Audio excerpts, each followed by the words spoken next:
Everyone, I welcome you all to the Learning Made Easy, जहाँ पर मैं आपके साथ डिस्कस कर रही हूँ क्लास 8 का chapter number 8 cell structure and function. इस चैप्टर में हम काफ़ी ज़्यादा टॉपिक्स डिस्कस कर चुके हैं, जैसे कि what is cell, about the discovery of cell, eukaryotic cells क्या होते हैं, प्रोकैरियोटिक सेल्स क्या होते हैं, एनिमल सेल्स क्या होते हैं और प्लांट सेल क्या होते हैं। आई होप आप सभी को क्लियर होंगे। सो आज के इस सेशन में हम डिस्कस करेंगे द स्ट्रक्चर ऑफ सेल। हमने ये तो देख लिया कि सेल क्या होता है, कैसे डिस्कवर होता है, लेकिन ये नहीं पता है ना कि स्ट्रक्चर क्या है सेल का। तो आज हम देखेंगे कि सेल का एक्चुअली में स्ट्रक्चर होता कैसे, वो दिखता कैसे है। सो सबसे पहले डेफिनेशन से स्टार्ट करेंगे। Cells were first discovered by Robert Hooke in 1665। सबको पता है सेल को किसने डिस्कवर किया? तो रॉबर्ट हुक ने। कब किया था? 1665 में। सेल होता क्या है? The cell is the smallest structural and functional unit of life. ठीक है, जो सेल है उसके बिना लाइफ पॉसिबल नहीं है, तो यही वो स्मॉलेस्ट स्ट्रक्चर होता है जो लाइफ को फॉर्म करता है। ठीक है, अब देख लेते हैं what is the smallest cell and which one is the largest cell. अगर हम स्मॉलेस्ट सेल की बात करें तो बैक्टीरियल सेल जो कि माइकोप्लाज्मा है वो माना गया है सबसे स्मॉलेस्ट सेल। साइज कितना रहता है इसका? इसका साइज होता है 10 माइक्रोमीटर्स, बहुत छोटा। ठीक है, now we have the largest cell. Largest cell कौन सा है? Egg cell of ostrich is the largest cell. इसका साइज कितना होता है? 15 to 18 सेंटीमीटर्स। इसका साइज क्या होता है? सेंटीमीटर्स में। ठीक है, अब डिफरेंस देख रहे हो, एक माइक्रोमीटर्स में बहुत छोटा और एक सेंटीमीटर्स में बहुत बड़ा। तो चलिए अब हम लोग सेल के स्ट्रक्चर को डिस्कस कर लेते हैं। हमें पता है ना कि जो यूकैरियोटिक सेल्स होते हैं उसमें प्लांट सेल्स भी आते हैं और एनिमल सेल्स भी आते हैं। तो मैं आपको बताऊंगी कि दोनों सेल्स में कॉमन कौन कौन से पार्ट्स जो हैं हमें देखने को मिलते हैं। तो सेल के एक्चुअली में 3 पार्ट्स होते हैं। First we have the cell membrane, second we have the cytoplasm and we have the nucleus. हमें क्या क्या देखने को मिलता है? सेल मेम्ब्रेन, साइटोप्लाज्म और साथ में न्यूक्लियस। मैं आपको डायग्रामेटिकली थोड़ा बता देती हूँ ताकि आपको ईजी हो जाए। देखिए, ये मैंने एक एनिमल सेल लिया है। ये जो आप आउटर स्ट्रक्चर इसका देख रहे हो ना, ये बाहर वाली लेयर, इसको बोला जाता है प्लाज्मा मेम्ब्रेन। ठीक है, जो कि मैंने यहाँ पे आपको बताया सेल मेम्ब्रेन, तो इसी को क्या बोला जाता है? Plasma membrane. ये जो बाहर वाली लेयर आपको दिख रही है। सेकेंड हमारे पास आ जाता है न्यूक्लियस। ये आपको न्यूक्लियस दिख रहा होगा, this is the nucleus. And plasma membrane, ये जो बाहर वाली लेयर है और ये जो न्यूक्लियस है, इसके बीच की आप जितनी भी जगह देख रहे हो ना, ये जो एरिया है जिसमें सारी की सारी सेल ऑर्गेनेल्स प्रेजेंट है, इसको बोला जाता है साइटोप्लाज्म। इसको क्या बोला जाता है? साइटोप्लाज्म। तो ये तीनों चीज़ें आपको क्लियर हो गई होंगी। अच्छा, इसके साथ साथ सेल मेम्ब्रेन, साइटोप्लाज्म और न्यूक्लियस, इन तीनों चीज़ों के अलावा और कौन सी चीज़ हमें दिखने को मिलती है सेल के अंदर? हमें मिलती हैं बहुत सारी सेल ऑर्गेनेल्स। हमें मिलती हैं बहुत सारी सेल ऑर्गेनेल्स। कौन कौन सी? जैसे we have chloroplast, mitochondria, endoplasmic reticulum, Golgi body, vacuoles. ये सारी चीज़ें हमें कहाँ मिलती हैं? साइटोप्लाज्म के अंदर। आप देख सकते हो ना, ये सारी चीज़ें कहाँ प्रेजेंट है? साइटोप्लाज्म के अंदर। गोल्जी बॉडी हो गई, then we have chloroplast, we have the mitochondria, we have the centrioles. तो सारी चीज़ें हमें कहाँ मिलती है? साइटोप्लाज्म के अंदर। ओके, तो चलिए सबसे पहले हम डिस्कस करते हैं सेल मेम्ब्रेन के बारे में। Okay, it is the outermost covering in the animal cells. जो मैंने आपको अभी डायग्राम दिखाया वो किसका था? एनिमल सेल का डायग्राम था। तो एनिमल सेल के अंदर हमने देखा कि जो सेल मेम्ब्रेन होती है वो बाहर वाली कवरिंग फॉर्म करती है। ठीक है, it encloses a jelly like material called cytoplasm. Cell membrane के अंदर वाला जो मटेरियल था, जैसे कि मैंने आपको यहाँ पे बताया, सेल मेम्ब्रेन के अंदर वाला जितना भी मटेरियल होता है उसको क्या बोलते हैं? Cytoplasm. Okay, so it encloses a jelly like material called cytoplasm. अब इसके फंक्शंस कौन कौन से होते हैं? अब बाहर वाली लेयर है तो इसका मतलब ये सेल को क्या करेगी? प्रोटेक्ट करेगी। ठीक है, सेल को क्या करेगा? प्रोटेक्ट करेगा। It gives shape to the cell. देखो ना, अगर बाहर वाली लेयर नहीं होती तो सेल का कोई प्रॉपर शेप नहीं होता। इसका मतलब जो सेल मेम्ब्रेन होती है वो सेल को क्या देती है? एक प्रॉपर शेप देती है। It helps in the movement of essential nutrients inside and waste products outside the cell. देखो, अगर सेल मेम्ब्रेन नहीं होती ना तो सेल के अंदर कोई भी चीज़ अंदर आ सकती थी और बाहर जा सकती है, जो सेल के लिए ज़रूरी नहीं है। लेकिन सेल मेम्ब्रेन क्या करती है? जो इम्पॉर्टेंट न्यूट्रिएंट्स हैं सिर्फ उन्हीं को सेल के अंदर आने में हेल्प करती है, और जो वेस्ट प्रोडक्ट्स हैं उसको सेल से बाहर जाने में हेल्प करती है। तो ये थे कुछ functions of the cell membrane. अब नेक्स्ट हमारे पास आ जाता है cytoplasm. Now next we have the cytoplasm. Cytoplasm क्या होता है? It is the jelly-like substance and occupies most of the space between the nuclear membrane and the cell.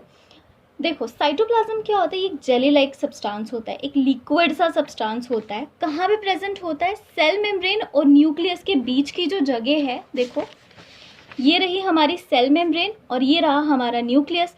इन दोनों के बीच का जितना भी स्पेस है वहाँ पे क्या प्रेजेंट होगा, cytoplasm. Okay, it carries various different cell organelles and these organelles perform different function. हमने अभी अभी देखा जितनी भी सेल ऑर्गेनेलिस हैं वो सारी कहाँ पे प्रेजेंट है, साइटोप्लाज्म के अंदर। और ये जो ऑर्गेनेलिस होती है ना, ये अलग अलग फंक्शन परफॉर्म करती हैं। फॉर एग्जाम्पल जैसे माइटोकॉन्ड्रिया हो गया, तो माइटोकॉन्ड्रिया क्या काम करेगा, एनर्जी को बनाने का।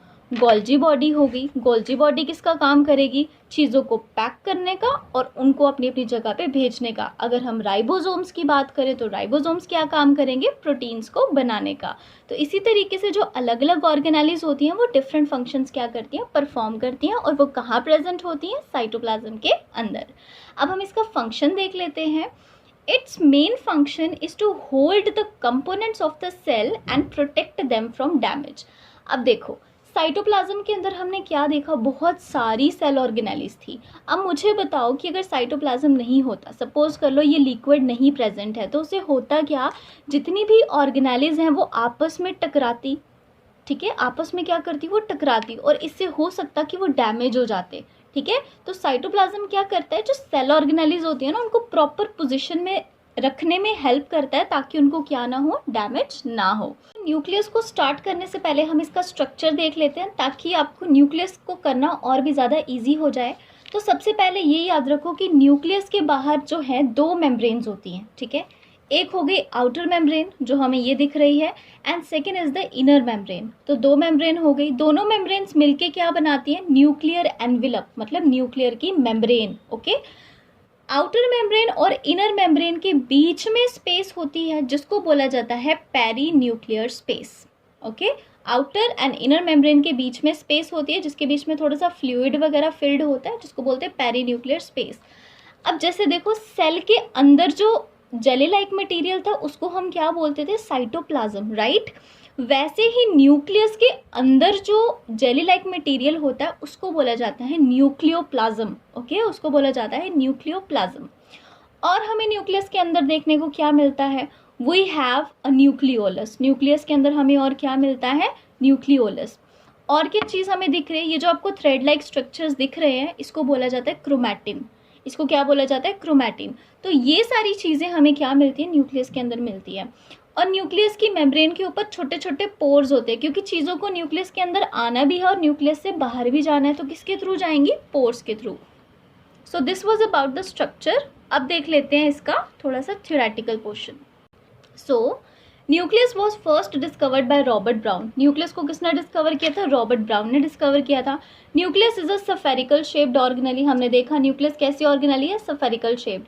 It is the control centre of the cell. हाँ भाई, न्यूक्लियस को क्या बोला जाता है, control centre of the cell, क्योंकि सेल के अंदर जितना भी काम होता है, जितने भी फंक्शंस होते हैं, सबका ऑर्डर कौन देता है, न्यूक्लियस। ओके, तो न्यूक्लियस ही बोलता है कि ये काम करो, वो काम करो। ओके, सो इसलिए इसे क्या बोला जाता है, control centre of the cell.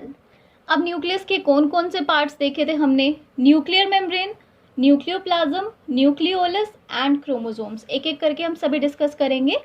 सबसे पहले we will discuss about the nuclear membrane. It is the outermost covering of the nucleus. हमने देखा कि न्यूक्लियर मेम्ब्रेन क्या होती है, outermost covering of the nucleus. बताया मैंने कि ये क्या होती है, डबल लेयर्ड होती है। दो लेयर्स के बीच की जो स्पेस होती है उसे क्या बोला जाता है, perinuclear space. So the space between the two layers is filled with a fluid and is called as perinuclear space. उसे क्या बोला जाता है, perinuclear space. It also contains pores called nuclear pores. और इसमें क्या प्रेजेंट होता है, बाहर हमने देखा था कि छोटे छोटे पोर्स प्रेजेंट थे जिसको बोला जाता है न्यूक्लियर पोर्स। ओके, अब इसके फंक्शंस देख लेते हैं कि न्यूक्लियर मेम्ब्रेन के क्या फंक्शंस होते हैं। So it separates the nucleus from the cytoplasm. जो न्यूक्लियर मेम्ब्रेन है वो क्या करती है, न्यूक्लियस को साइटोप्लाज्म से अलग करती है। एक फंक्शन आ गया। The nuclear pores helps in the exchange of substances between the nucleoplasm and the cytoplasm. Nucleoplasm क्या हो गया, जो न्यूक्लियस के अंदर का लिक्विड है। साइटोप्लाज्म क्या हो गया, जो सेल के अंदर का लिक्विड है। तो दोनों में सब्सटेंसेस को एक्सचेंज करने में क्या करती है, हेल्प करती है nuclear pores. Then we have the nucleoplasm. हमने पढ़ लिया न्यूक्लियोप्लाज्म क्या होता है, जेली लाइक सब्सटेंस होता है जो कहाँ पे प्रेजेंट होता है, न्यूक्लियस के अंदर। अब न्यूक्लियोप्लाज्म के अंदर ही क्या प्रेजेंट होता है, न्यूक्लियोलाई और साथ में क्रोमोसोम्स। नाउ न्यूक्लियोलस क्या होता है, ये एक स्फेरिकल शेप्ड स्ट्रक्चर है। Okay, it is a spherical shaped structure which is found inside the nucleus, जो हमें न्यूक्लियस के अंदर देखने को मिलता है। अब इसका फंक्शन क्या होता है बच्चों, न्यूक्लियोलस का फंक्शन ना बहुत ज़्यादा इंपॉर्टेंट है, ये राइबोसोम्स बनाता है। Okay, it produces ribosomes. Ribosomes क्या होते हैं, राइबोसोम्स वो होते हैं जो प्रोटीन सिंथेसिस में हेल्प करते हैं। ठीक है, तो इसीलिए हम बोल सकते हैं कि जो न्यूक्लियोलस है वो इनडायरेक्ट प्रोटीन सिंथेसिस में हेल्प करता है। क्यों, क्योंकि न्यूक्लियस क्या बनाता है, राइबोसोम्स, और राइबोसोम्स क्या बनाते हैं, प्रोटीन्स। तो इसलिए न्यूक्लियोलस जो है वो इनडायरेक्ट प्रोटीन सिंथेसिस में हेल्प करता है। Now at last we have the chromosomes. अब क्रोमोसोम्स क्या होते हैं, मैंने आपको बताया था ना, ये जो थ्रेड लाइक स्ट्रक्चर्स होते हैं इन्हें बोला जाता है क्रोमैटिन। और जब ये कंडेंस हो जाते हैं, सिकुड़ जाते हैं, तो किसकी फॉर्म ले लेते हैं, क्रोमोसोम्स की। ओके, सो क्रोमोसोम्स क्या है, chromosomes are the thread like structures found inside the nucleus. Thread की तरह स्ट्रक्चर्स होते हैं जो हमें न्यूक्लियस के अंदर देखने को मिलते हैं। Chromosomes contain numerous jeans.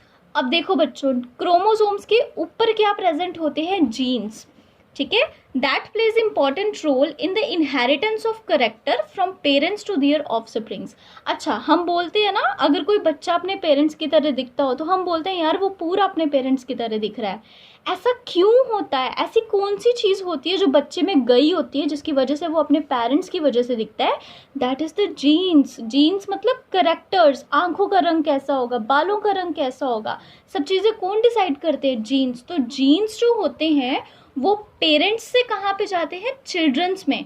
जब वो जीन्स पेरेंट्स से चिल्ड्रंस में जाएंगे तो इसका मतलब उनके जो करेक्टर्स हैं वो भी क्या करेंगे, चिल्ड्रंस के अंदर ट्रांसफर होंगे।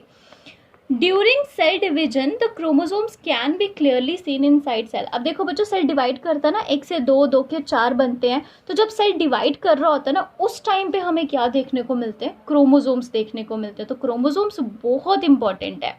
अब हम देख लेते हैं सारे के सारे न्यूक्लियस के फंक्शंस, तीनों को मिला के बनेंगे। जैसे कि it controls all the metabolic activities of the cell. Nucleus जो है वो सारी एक्टिविटीज को कंट्रोल करता है, इसीलिए हम इसको क्या बोलते हैं, control centre of the cell. Okay, इसलिए बोला जाता है इसको control centre of the cell. Second क्या है, nucleus is the storehouse of genes. हमने अभी अभी देखा न्यूक्लियस के अंदर क्रोमोसोम्स होते हैं और क्रोमोसोम्स के ऊपर क्या होते हैं, जीन्स। तो it is a storehouse of genes. और ये किसमें हेल्प करता है, transmission of characters from one generation to another generation. Last, the nucleus contains nucleolus that helps in the indirect synthesis of proteins. So this was all about the structure of cell. अब हमारी organelles रह गई हैं, वो मैं आपको next lecture में करवाऊंगी because video बहुत लंबा हो जाएगा।